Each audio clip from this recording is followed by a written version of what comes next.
ಸ್ವಾಮಿಗಳ ದಯೆ ಹಾಗೂ ಪಾದಪದ್ಮಗಳು ನನ್ನ ಮಸ್ತಕದ ಮೇಲೆ ಇರಲಿ ಎಂದು ಹೇಳುತ್ತಾ, ಮೊದಲನೆಯದಾಗಿ ಇಲ್ಲಿ ನೆರೆದ ನನ್ನ ಎಲ್ಲ ಗೌರವಾನ್ವಿತ ಶಿಕ್ಷಕ ಶಿಕ್ಷಕಿಯರೇ ಹಾಗೂ ನನ್ನ ಎಲ್ಲ ಆತ್ಮೀಯ ಸ್ನೇಹಿತರೆ, ಎಲ್ಲರಿಗೂ ಶುಭ ಮುಂಜಾನೆ ಹಾಗೂ ಕರ್ನಾಟಕ ರಾಜ್ಯೋತ್ಸವದ ಹಾರ್ದಿಕ ಶುಭಾಶಯಗಳು. ನನ್ನ ಹೆಸರು ಜಾಹ್ನವಿ ಎಸ್. ಕಸಾಲಿ. ನಾನು 8ನೇ ತರಗತಿಯಲ್ಲಿ ವ್ಯಾಸಂಗ ಮಾಡುತ್ತಿದ್ದೇನೆ. ಇಂದು ನಾನು ನಿಮ್ಮೆಲ್ಲರ ಜೊತೆ ಒಂದೆರಡು ಮಾತುಗಳನ್ನು ಹಂಚಿಕೊಳ್ಳಲು ಬಯಸುತ್ತೇನೆ. 1973 ನವೆಂಬರ್ 1ರಂದು ದಿವಂಗತ ದೇವರಾಜ ಅರಸೂರ್ ಅವರು ಮೈಸೂರು ಎಂಬ ರಾಜ್ಯಕ್ಕೆ ಕರ್ನಾಟಕ ಎಂದು ಮರುನಾಮಕರಣವನ್ನ ಮಾಡ್ತಾರೆ. ತದನಂತರ ರಾಮಕೃಷ್ಣ ಹೆಗಡೆ ಅವರು ಕನ್ನಡ ಭಾಷೆಯನ್ನ ಆಡಳಿತ ಭಾಷೆಯನ್ನಾಗಿ ಮಾಡ್ತಾರೆ. ಕನ್ನಡ ಕನ್ನಡ ಅಂತಾರಲ್ಲ, ಹಾಗಿದ್ರೆ ಕನ್ನಡ ಅಂತಂದ್ರೇನು?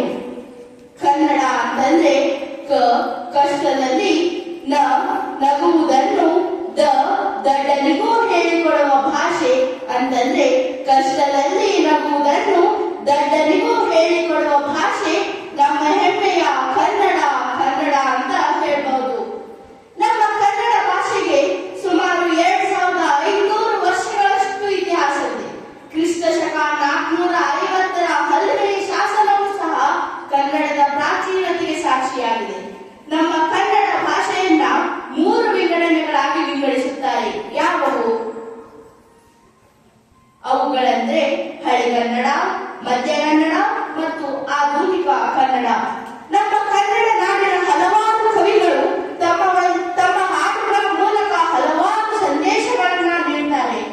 ಅನೇಕತೆಯಲ್ಲಿ ಏಕತೆಯನ್ನು ಹೊಂದಿರುವ ಈ ನಾಡು ಸುಸಂಸ್ಕೃತಿಯ ತವರು, ಸಂಪ್ರದಾಯ ಮತ್ತು ಸಂಸ್ಕೃತಿಗಳ ಜನನಿ.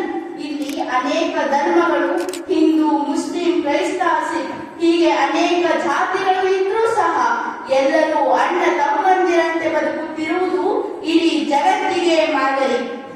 ಅಹಿಂಸೋ ಪರಮೋ ಧರ್ಮ ವಸುದೈವ ಕುಟುಂಬಕಂ ಸರ್ವೇ ಜನ ಸುಖಿನೋ ಭವಂತು ಸತ್ಯಮೇವ ಜಯತೆ. ಈ ಎಲ್ಲ ಬಹುನ್ನತ ಸಂದೇಶವನ್ನು ವಿಶ್ವಕ್ಕೆ ಬಳುವಳಿಯಾಗಿ ಕೊಟ್ಟಿದ್ದು ನಮ್ಮ ಹೆಮ್ಮೆಯ ಕರ್ನಾಟಕ ಕರ್ನಾಟಕ ಅಂತ ಹೇಳ್ಬಹುದು.